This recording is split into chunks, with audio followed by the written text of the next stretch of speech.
Hello there everybody, and welcome to Canterville Ghost Part 3 and also my review of Doctor Who the movie. So I'll get straight on with it and just because I haven't got that much time and I've got to start work soon. So anyway, here's Part 3. The whole film flashed across him. This is the Canterville Ghost by Oscar Wilde, Part 3. The whole thing flashed across him. He had been tricked, foiled and outwitted. The old Canterville look came into his eyes. He grounded his toothless gums together and, rising his withered hands high above his head, swore, according to the picturesque phraseology of the antique school, that when Chanticleer had sounded twice, his merry horn deeds of blood would be wrought, and murder walk abroad with silent feet.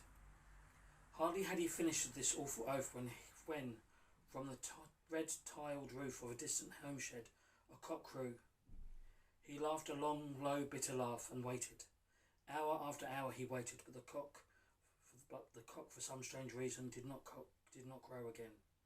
Finally, at 7:30, the arrival of the housemaids made him give up his fearful vigil, and he strolled back to his room, thinking of his vain hope and baffled purpose. There he consulted several books of ancient chivalry, of which he was exceedingly fond, and found that on every occasion on which his oath had been used, Chanticleer had crowded a second time. Perdition seized the naughty fowl, he muttered. I have seen the day when my stout spear, I would have run him through the gorge and made him crow for me. Ain't were in death. He then retired to a comfortable lead coffin and stayed there till evening. The next day the ghost walked very weak and tired. The terrible excitement of his last 4 weeks were beginning to have its effect. His nerves were completely shattered, and he started at the slightest noise. For 5 days he kept his room, and at last made up his mind to give up the point of the bloodstain on the library floor. If the Otis family did not want it, clearly did not deserve it. They were evidently people of low material plane of existence and quite incapable of accepting the symbolic value of sensuous phenomena. The question of phantasmic apparitions and the development of astral bodies was of course quite a different matter, and really not under his control. It was his solemn duty to appear in the corridor once a week, and to gibber from the large oriel window in the first and third Wednesday in every month, and you not see how he could honourably escape from his obligations. It is quite true that his life had been very evil, but upon the other hand he was the most conscientious in all things connected with the supernatural. For the next 3 Saturdays, accordingly, he traversed the corridor as usual between midnight and 3 o'clock, taking every possible precaution against either being heard or seen. He removed his boots, trod as lightly as possible, as the old worm-eaten boots were a large black velvet cloak, and was careful to use the Rising Sun lubricant oil for his change. I am bound to acknowledge that it was with a good deal of difficulty that he brought himself to adapt to the last mode of protection. However, one night, while the family were at dinner, he slipped into Mr. Otis' bedroom and carried off the bottle. He felt a little humiliated at first, but afterwards was sensible enough to see that there was a great deal to be said for the intervention, and to a certain degree it served its purpose. Still, in spite of everything, he was not left unmolested. Strings were continually being stretched across the corridor, over which he tripped in the dark, and on occasion while dressed for the part of Black Isaac, or huntsman of Hodgley Woods. He met with a severe fall through treading on a butter slide, which the twins had constructed from the entrance of the tapestry chamber to the top of the oak staircase. This last insult so enraged him that he resolved to make one final effort to assert his dignity and social position, and determined to visit the insolent young Eatons the next night, in his celebrated character of Reckless Rupert, or the Headless Earl. He had not appeared in this disguise for more than 70 years. In fact, not since he had so frightened pretty lady Barbara Modish by means of it, that she suddenly broke off her engagement with the present Lord Canterville's grandfather, and ran away to Gretna Green with the handsome Jack Castleston, declaring that nothing in the world would induce her to marry into a family that allowed such a horrible phantom to walk up and down the terrace at twilight. Poor Jack afterwards shot in a duel by Lord Canterville of Wandsworth Common, and Lady Barbara died of a broken heart at Tunbridge Wells before the year was out, so in every way it had been a great success. It was, however, extremely difficult to make up, if I may use such a theatrical expression, in connection with one of the greatest mysteries of the supernatural, or to employ more scientific terms, the higher natural world, and it took him fully 3 hours to make preparations. At last everything was ready, and he was pleased with his appearance. The big leather riding boots went with the dress were just a little too large for him, and he could only find one of the 2 horse pistols, but on the whole he was quite satisfied, and at 1:15 he glided out of the wainscoting and crept down the corridor. On reaching the room occupied by the twins, which I should mention was called the Blue Blood Chamber on account of the colour of its hangings, he found the door just ajar. Wishing to make an effective entrance, he flung it wide open. With a heavy jug of water fell right down on him, wetting him to the skin, and just missing his left shoulder by a couple of inches. At the same moment, he heard stifled shrieks of laughter proceeding from the 4-post bed. The shock to his nervous system was so great that he fled back to his room as hard as he could, and the next day he was laid up with a severe cold. The only thing at all consoled him in the whole affair was the fact that he had not brought his head with him, for he had done so, the consequences might be very serious, and now gave up all hope of ever frightening his rude American family, and contented himself, as a rule, with creeping about the passages in list slippers, with a thick red muffler round his throat for fear of dreadnoughts, and a small arquebus in case he should be attacked by the twins. The final blow he received occurred on the 19th September.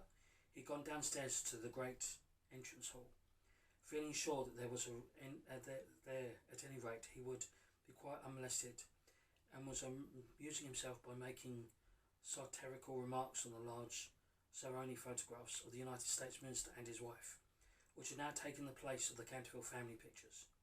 He was simply but neither clad in a long shroud spotted with churchyard mould. He had tied up his jaw with a strip of yellow linen, and carried a small lantern with a sexton's spade. In fact, he was dressed for the character of Jonas the Graveless, or the corpulent snatcher of the Chusty Barn, one of his most remarkable impersonations, one of which the Cantervilles had every reason to remember, as it was the real origin of their quarrel about their neighbour, Lord Rufford. It was about 2:15 in the morning, and as far as he could ascertain, no one was stirring.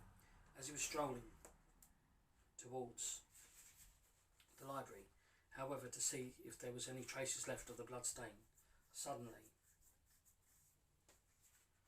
there leaped out on him from a dark corner 2 figures, who waved their arms wildly above their heads and shrieked out "Boo!" in his ear. Seized with a panic which under the circumstances was only natural, he rushed for the staircase, but found Washington Otis waiting for him with a big garden syringe, and being thus hemmed by his enemies on every side.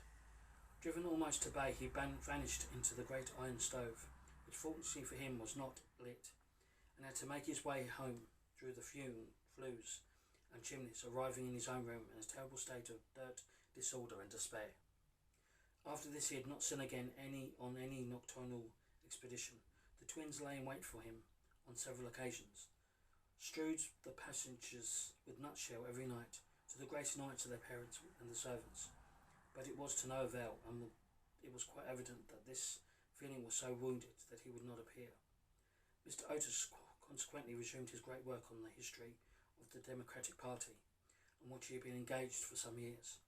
Mr. Otis organised a wonderful chamber break which amazed the whole country. The boys took to lacrosse and Ukura poker and other American national games, and Virginia rode about the lanes on her pony, accompanied by the young Duke of Cheshire, who had come to spend the last week of his holidays at Canterville Chase. It was generally assumed that the ghost had gone away, and in fact Mr. Otis wrote a letter to the effect to Lord Canterville, who in reply expressed his great pleasure at the news, and said his best congratulations to the minister's worthy wife.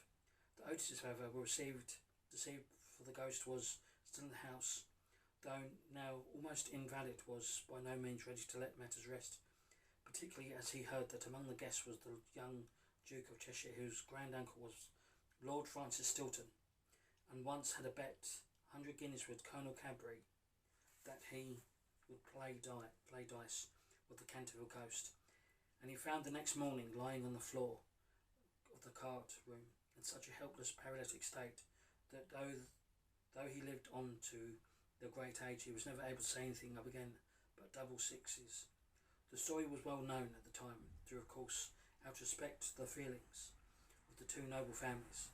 Every attempt was made to hush it up and full account of the circumstances connected with it will be found in the third volume of the Lord Tatell's Recollections of the Prince Regent and his friends. The ghost then was naturally very anxious to show that he had lost his influence over the Stiltons, with whom he was distinctly connected, his own first cousin, having been married en secondes noces to the Sir de Berkeley, from whom, as everyone knows, the Duke of Cheshire are lineally descended. Accordingly, he made arrangements for appearing to Virginia's little lover in his celebrated impersonation of the vampire monk or the bloodless Benedict, a performance so horrible that when old Lady Startup saw it, which she did on one fatal New Year's Eve in the year 1764, she went off into the most piercing shrieks, which culminated in violent apoplexy, and died 3 days later, after disinheriting the Cantervilles, who were her nearest relations, and leaving all her money to her London apothecary. At the last moment, however, his terror of the twins prevented his leaving the room, and the little Duke slept in peace under the great feather canopy in the royal bedchamber, and dreamed of Virginia.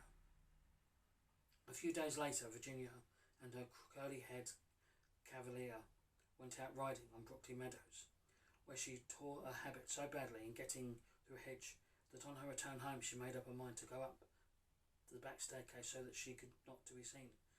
As she ran up past the tapestry chamber, the door of which happened to be open, she fancied she saw someone inside, and was thinking it was her mother's maid, who sometimes used to bring her work there. Looked up to ask her to mend her habits. To immerse herself surprised, however, it was the Canterville ghost himself. He was sitting in the window watching the ruined gold of the yellow trees flying through the air, and the red leaves dancing madly down the long avenue. His head was leaning on his hand, and his whole attitude was one of extreme depression. Indeed, so forlorn and so much out of repair did he look. The little Virginia, whose first idea had been to run away and lock herself in a room, was filled with pity and determined to try and comfort him. So light was her footfall, and so deep his melancholy, that he was not aware of her presence till she spoke to him. "I am sorry for you," she said, "but my brothers are going back to Eton tomorrow, and then if you behave yourself, no one will annoy you."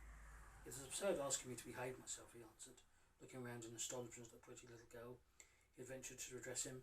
"Quite absurd. I must rattle my chains and groan through keyholes, and walk about at night.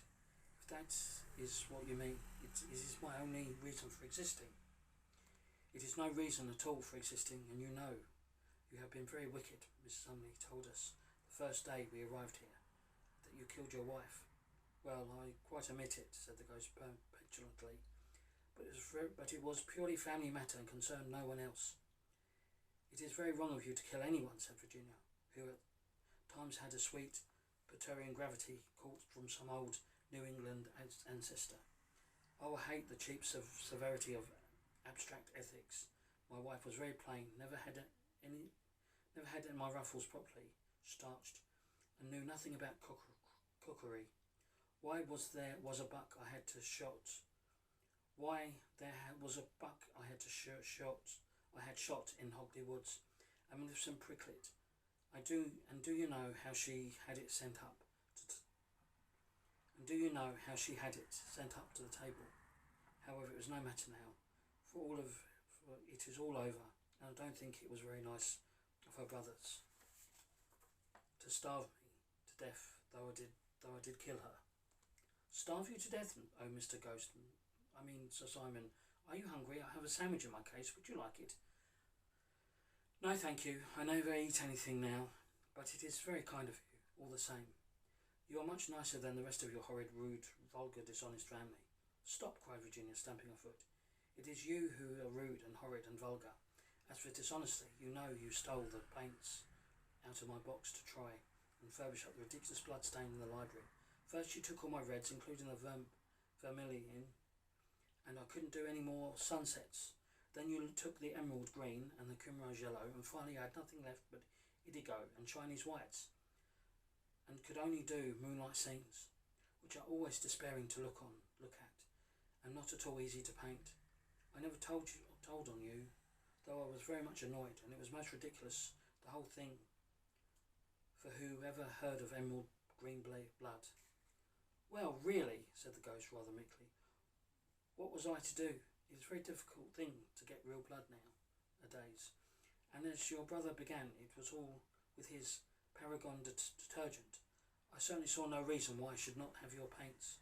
As for the colour, that is why always a matter of taste. The Cantervilles have blue blood, for instance, the very bluest in England.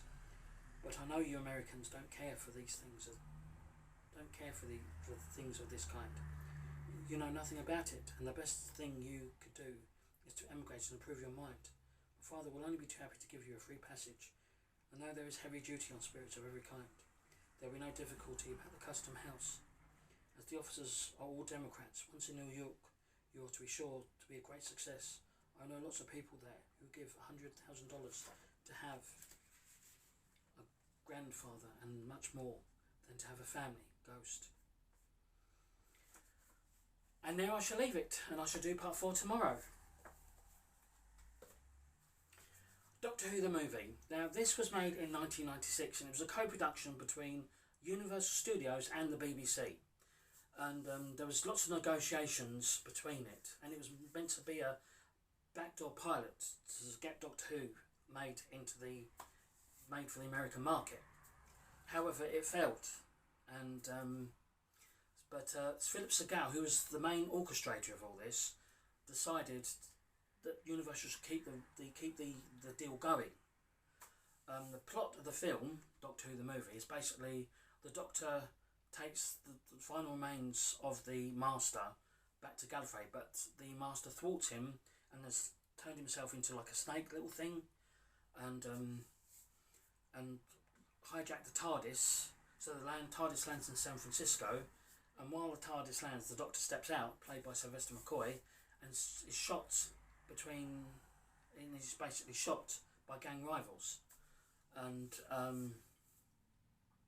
this is when after he dies on the operation table and is put into the morgue, he regenerates then into Paul McGann, who has no idea who he is or anything about himself. It was only when later that the Master opens the Eye of Harmony does he remember who he is, kisses Grace, and Grace then is the Doctor who accidentally killed him and starts off the regeneration process, becomes his companion, and they have to find this atomic clock, this little chip that can fix the TARDIS and stop the Eye of Harmony doing its damage, which has already started. There's a great speed chase on the freeway. The Doctor rides a police bike, I think it is, and it was a great story, a great introduction for the American audience to the Doctor. But however, it didn't get the viewing figures, which is a real shame, because it is a good introduction to the story. The Doctor wins, obviously, and but a lot of fans complained that it felt it was too Americanized. They were trying to make the plot too simple. You had the Doctor and the Master, good and bad, and the Master corrupts the young boy Chang Li with money and all that, and with the gold dust that the Doctor uses against the Cybermen. And the companion Grace, Daphne Ashbrook, is quite, actually I had quite a thing for her. She was quite fit in that. But anyway, yeah. So it was a good story. It was a good, it was a good introduction. However, it didn't get the ratings, and it failed. And we had to wait another 9 years before Christopher Eccleston's Doctor was introduced, the Ninth Doctor, and Russell T Davies took over and all that. And so yeah, it was a good story. Again, thank you very much for watching. I hope you've been enjoying watching the Canterville Ghost, or reading the Canterville Ghost. I've got 12 more pages left, 6 tomorrow and 6 on Friday. I've decided to move my Christmas videos a little bit earlier than December. I'll be doing them over November and December, and I will still be doing my Doctor Who videos. And after that, I think I will take a break from doing my videos because I don't seem to be getting the viewings that I would have liked. And I need to read back and retake stock, and yeah. So I might be gone after Christmas. I might be gone after I've done my Christmas videos for quite a while. Basically because, well, I just haven't been getting the viewing figures, and I need to take stock and try and maybe work out what I need to do, what I don't need to do, But anyway, look out for part 4 tomorrow of the Canterville Ghost, and Doctor Who number 9. And then maybe on Friday I'll do Doctor number 10. But also, next week I'll try and do that review of Watcher in the Woods, if I remember. Anyway, thank you very much for watching, and I shall see you tomorrow with part 4. Bye bye for now.